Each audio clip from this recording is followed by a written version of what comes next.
Welcome to X Confessions Unlocked, where lies, betrayal, and truth collide. Kindly subscribe so you don't miss any of this. We share new stories daily. Stick around and unlock the drama. Now, let's get into today's story. It all started on a Saturday morning I'll never forget. I was in the kitchen, making coffee, wearing an old t-shirt and sweatpants.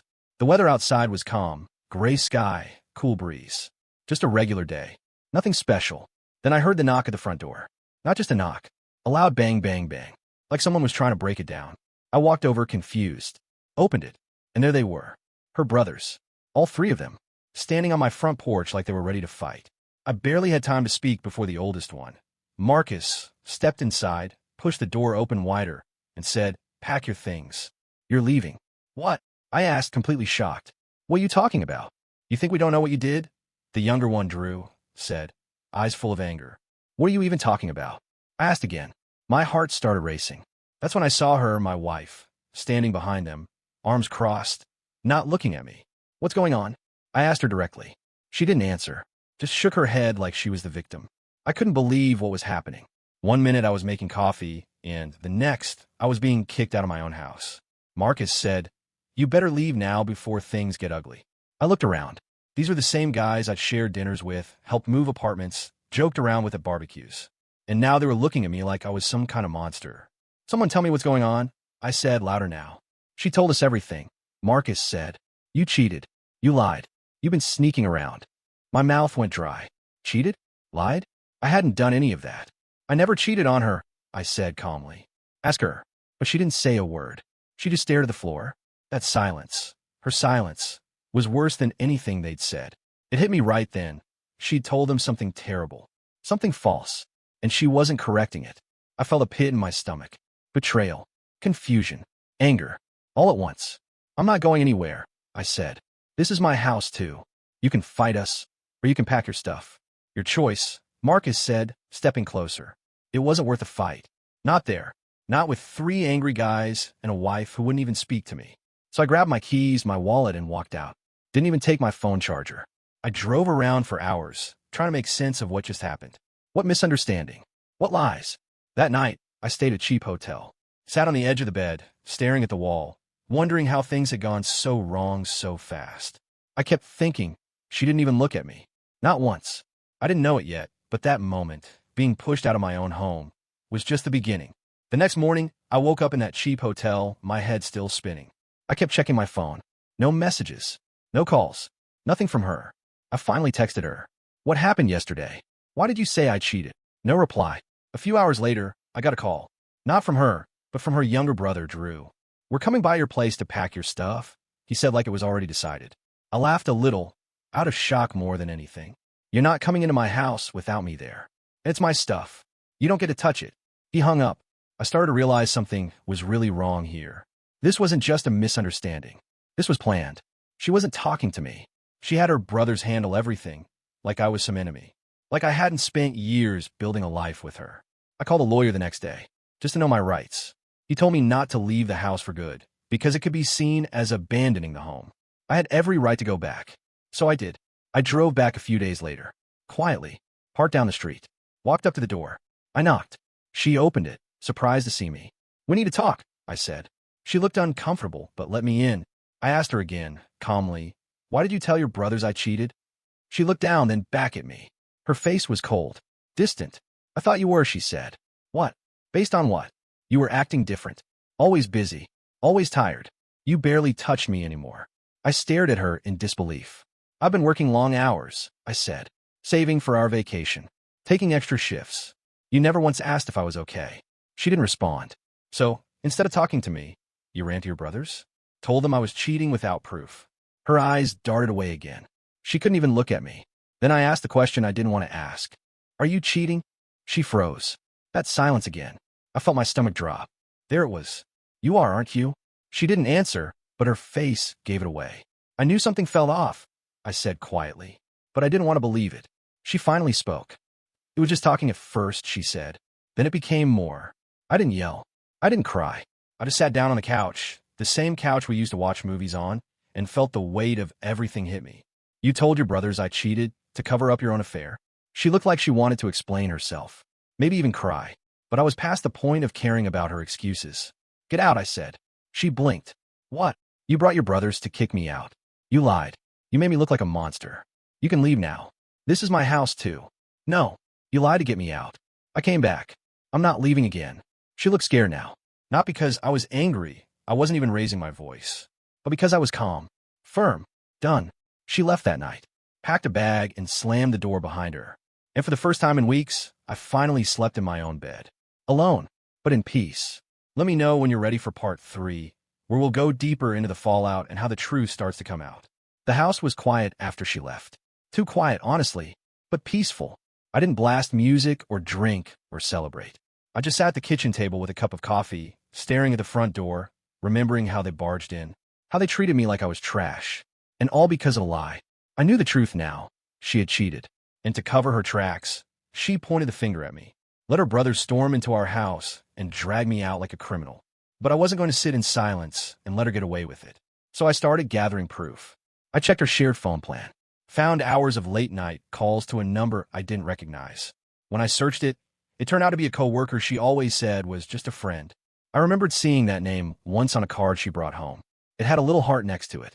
That was enough. I sent the phone records to my lawyer. Told him everything. He said I was handling it the right way, calm, with evidence. Then came the real twist. One afternoon, I got a call from Marcus, her oldest brother, the same one who shoved the door open and told me to get out. "Can we meet?" he asked. "Just talk."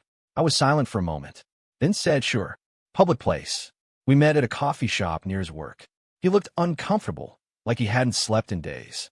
"I didn't know," he said quickly. I swear, I really believed she was telling the truth. I stayed quiet. "I found out a few days ago," he continued. "She admitted she cheated, said she panicked and didn't want to lose control of the situation. So she told us you were the one messing around." I sipped my coffee calm. "And you believed her, without asking me anything?" He nodded slowly. "Yeah, I did. I'm sorry. It didn't make things better, but it did show me something important. They were realizing the truth. She played us all," Marcus said. "And now she's acting like the victim." I looked at him and asked, "How would you feel if someone came into your house and pushed you out based on a lie?" He looked away. "I feel like a fool." I shrugged. "Now you know how I felt." He offered to help me move my things back if I needed it. I told him it was already done. Then he said something I didn't expect. "She's not doing well. She lost some friends after the truth came out. Our mom won't even talk to her." I didn't feel joy hearing that. Just quiet. "She made her choices," I said. "Now she has to live with them." After that, I got similar messages from her other brothers. Apologies. Guilt. They all wanted to explain how they'd been tricked. I didn't respond to most of them. I didn't need their words. I had my peace. Let me know when you're ready for part 4, where the narrator begins building his life back up and finds strength from everything he went through. A few weeks went by. The silence in the house didn't feel heavy anymore. It felt clean, like I could breathe again. I started fixing little things around the house that I'd ignored for months. The loose cabinet door, the leaky bathroom faucet, the creaky step on the stairs. I guess part of me needed to take back control in any way I could. During the day, I focused on work. In the evenings, I went for long walks. Just me, the sidewalk, and the sound of my shoes on the pavement. Some nights, I still thought about her. Not because I missed her, but because I couldn't believe how easily she lied. How fast she turned me into the bad guy. She had told her brothers I was cheating just so they wouldn't look too closely at her. And they fell for it. At first, that really messed with my head. But over time, I realized something important. Her actions weren't about me. They were about her. Her fear, her guilt, her need to control the story. The lie said more about her than it ever did about me. One afternoon, I was sitting on the front porch when her middle brother, Derek, stopped by. He looked nervous, like he thought I might slam the door in his face. I didn't. He stood there with his hands in his pockets and said, "I don't expect forgiveness. I just want to say I was wrong. Really wrong." I looked at him for a moment. "Yeah," I said. "You were." He nodded. "I let my anger talk, and I didn't give you a chance. I let her paint the picture, and I didn't question it. I didn't say much after that. I wasn't mad anymore. I just didn't have anything left to give him." He left quietly, and I felt okay. I was learning that I didn't need a big dramatic ending to feel better. I didn't need revenge. I didn't even need apologies. I just needed peace, and I was starting to find it. One evening, I finally blocked her number. She tried texting a few times. "Can we talk? I didn't mean to hurt you." I was confused, but every message felt like bait, like she was still trying to pull the strings. So I blocked her, not out of anger, but because I deserved better. I cleaned the last few things she left behind. A scarf, a bottle of shampoo, a mug she used to use in the mornings. I packed it all in a box and dropped it off at her sister's place. Didn't even ring the doorbell. Just walked away. And that night, I felt lighter. Not because she was gone, but because I was finally free. Let me know when you're ready for part 5, where the story wraps up with a full emotional payoff, calm, clear, and powerful. Months passed. Life didn't change overnight, but little by little, things got better. I slept through the night again. Woke up without that heavy feeling in my chest. Started cooking real meals. Even had a few friends over. People I hadn't seen in ages because I'd been too wrapped up in my marriage. They didn't ask too many questions. Just sat with me, talked about work, sports, random stuff. It felt good to just be myself again. No drama, no walking on eggshells. I even started seeing someone. Nothing serious at first. We met at a bookstore, both reaching for the same novel. She laughed, I smiled, and somehow we ended up grabbing coffee the next day. Her name's Emily. She's kind, thoughtful, quiet, in a way that makes space for people to be themselves. She knows what happened. I didn't hide it. I told her the truth, plain and simple. And she didn't flinch or judge. She just listened. And when she said, "That says a lot more about her than it ever will about you," I knew I was finally healing. One evening, about 6 months after everything blew up, I got an email from her. It was long, apologetic. Said she'd been in therapy, realized how wrong she was. That lying to her brothers, blaming me, was the biggest mistake of her life. She wrote that she lost a lot. Friends, trust, even some of her family's respect. And then she said something that stuck with me. "You didn't fight back. You just stood your ground.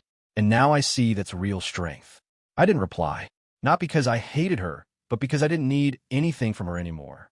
Not an apology. Not forgiveness. Not closure. I already had it. In my own way. In my own time. Sometimes people ask me how I stayed so calm when everything fell apart. I tell them the truth. Because staying calm was the only thing I could control. I couldn't stop her lies. I couldn't change what her brothers did. But I could choose how I responded. And that choice made all the difference. Now, I live alone. The house feels like mine again. The walls don't whisper memories anymore. They feel fresh. Like a new chapter. Emily comes by sometimes. We cook together. Laugh. Sit on the couch with her feet tucked under mine while we watch a movie. I don't know what the future holds. And that's okay. What matters is that I got my peace back. Not because I won, but because I walked away with my head held high, told the truth, and let time do the rest. Let them beg. Let them regret. Me? I'm just living. And that's more than enough.